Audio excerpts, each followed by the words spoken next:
আসসালামু আলাইকুম। মুসলমান ভাইদের প্রতি আমার আসসালামু আলাইকুম, হিন্দু ভাইদের প্রতি আমার আদাব, অন্য অন্য জাতির প্রতি আমার প্রাণ ঢালার শুভেচ্ছা। আজকে 27-28 বছর হয়ে গেল সালমান শাহ হত্যার বিচার আমরা পেলাম না। নতুন করে দেশ স্বাধীন হয়েছে 2024 সালে। আশা করব যে প্রিয় নাহিদ ভাই, এই বিচারটা আপনি একটু নিজে দেখে এই আইডলের, যাকে সারা বাংলাদেশের বাংলাদেশের যে শুধু আজকে দেখেন বাংলাদেশ কোথায় নিয়ে যেতে দিত, কিছু দুষ্কৃতী মানুষের কারণে আজকে সালমান শাহ হত্যার বিচার হচ্ছে না। আমি প্রিয় নাহিদ ভাই আবারও বলবো, আপনি এই জিনিসটা নজরে আনে তাদেরকে, যারা এই হত্যাকাণ্ডের সাথে জড়িত, তারা আইনের আওতায় এনে আপনি তাদের বিচার দ্রুত কার্যকর করেন।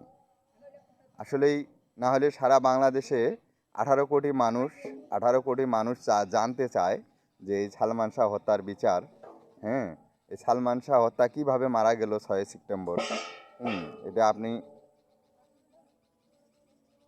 এটা আপনি একটু যদি বিষয়টা নজরে নিয়ে আসেন, তাহলে হয়তো এটা বিচার করা সম্ভব। অনেক জনগণই চায়, অনেক মানুষই চায় এই জিনিসটা জানতে, কি হয়েছে 6 সেপ্টেম্বর সালমান শাহর সাথে। একজন সারা বাংলাদেশের আইডল যিনি, আজকে যদি বেঁচে থাকতো দেশটা কোথায় নিয়ে দিত। আশা করি এই ভিডিওটা যাদের কাছে যাক তারা সর্বোচ্চ শেয়ার করবেন, যেন বর্তমান বাংলাদেশ উপদেষ্টা ডক্টর ইউনূস স্যারের কাছে যাতে যেন পৌঁছে।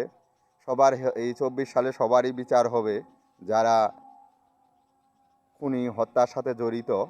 আমি ডক্টর ইউনূস স্যারকে বলবো, যদি এই ভিডিওটা আপনার কাছে যে কোনো দিন পরে, আপনি এই বিষয়টা নজরে অবশ্যই আনবেন। আসলে আমরা জানতে চাই যে সালমান শাহ হত্যার বিচার হোক এই দেশে।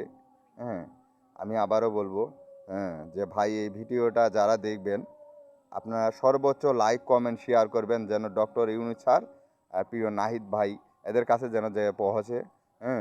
এটা আমরা জানতে চাই কি হয়েছিল সেদিন 6 সেপ্টেম্বরে।